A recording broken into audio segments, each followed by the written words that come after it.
जोहार comrade Stalin जोहार comrade Stalin Ashok కూడా సెక్రటరీ సభ్యులు అశోక్ గారిని కూడా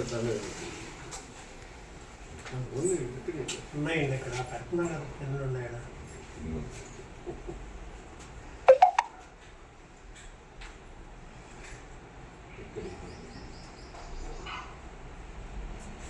जोहार कामरेड स्टालिन जोहार जोहार जोहार कामरेड स्टालिन जोहार जोहार చంద్రశేఖర్ గారు మాట్లాడుతున్నారు.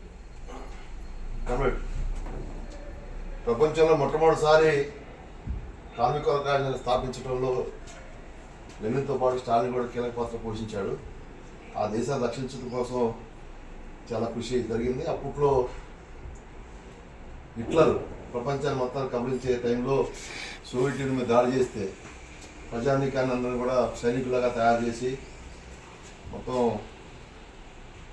హిట్లర్ ఉరివేసుకునే పరిస్థితి తీసుకురావడం కాకుండా తూర్పు యూరోప్ రాజ్యాలను విముక్తి చెందడంలో కీలక పాత్ర పోసిన స్టాలిన్ కమ్యూనిస్ట్ ఉద్యమాన్ని ఎట్లా నిర్మాణం చేయాలి, ఏ విధంగా ఉండాలి, అంతర్గతంగా ఉన్న శత్రువుల్ని పట్ల ఎంత జాగ్రత్తగా ఉండాలి, కమ్యూనిస్ట్ పార్టీ అధికారంలోకి వచ్చినాక కూడా పెట్టుబడిదారుల యొక్క పుట్టలు ఎట్లా ఉంటాయి, దాన్ని ఎట్లా తిప్పుకోవటం ఉందంటూ చాకచక్యం వ్యవహరించి నిలబెట్టాడు.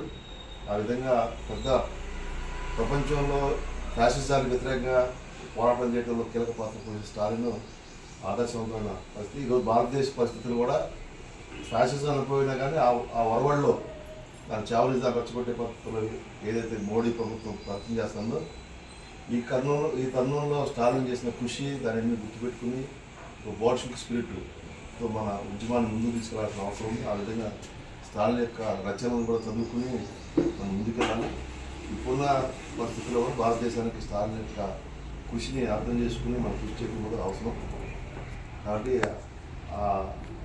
ప్రపంచ కమ్యూనిస్టు నాయకుల్లో లెనిన్, స్టాలిన్, మావో ఇంకా మనం పేరు చెప్పుకుంటూ ఉంటాం. వాచ్మెన్ అంటే మహానాయకులు కమ్యూనిస్ట్ పార్టీ కార్మిక రాజ్యం స్థాపించిన కీలక పాత్ర మన ఆదేశం ముందు తీసుకున్నప్పుడు స్టాలిన్కి నివాళులర్పిస్తూ జోహార్ అర్పిస్తుంది.